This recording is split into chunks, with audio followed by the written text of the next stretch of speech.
SSC GD 2024-এ আসা একটা সরল, খুবই সহজ। তো এই ধরনের যখন দেবে তোমরা ভালো করে দেখবে সরলগুলোকে এবং এগুলো গুণ করার চেষ্টা করবে না। তো এটা দেখো আমরা কীভাবে ট্রিকি কৌশলে সলভ করব। তো দেখো বলেছে 6.5 × 6.5 মাইনাস 2.5 × 2.5।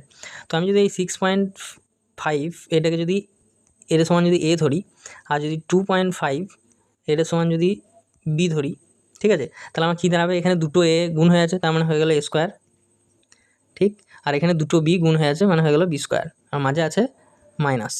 তো এখানে আমরা জানি বীজগণিতের যে এ স্কোয়ার মাইনাস বি স্কোয়ারের ফর্মুলা কী? হ্যাঁ, এ স্কোয়ার মাইনাস বি স্কোয়ারের ফর্মুলা হচ্ছে এ প্লাস বি একবার করে দাও ইন্টু এ মাইনাস বি একবার করে দাও। তাহলে এটাকে তুমি ওরকম করে দাও, উত্তর চলে আসবে। তাহলে দেখো 6.5, হ্যাঁ, আর 2.5 একবার প্লাস করো, তাহলে প্লাস করলে কত হবে, 6 2 8, আর 0.5 9, তাহলে একবার 9 বেরোবে, ইন্টু একবার মাইনাস করো, মাইনাস করলে কত হবে, হয়ে গেল তোমার 4, তাহলে হয়ে গেল 4 9 36, তাহলে 36 হয়ে গেল। এখানে option A is the correct answer. ভিডিওটা ভালো লাগলে বন্ধুদের সাথে শেয়ার করো, আর এরকম আরও ট্রিক জানার জন্য আমার চ্যানেলটাকে অবশ্যই সাবস্ক্রাইব করে রাখো।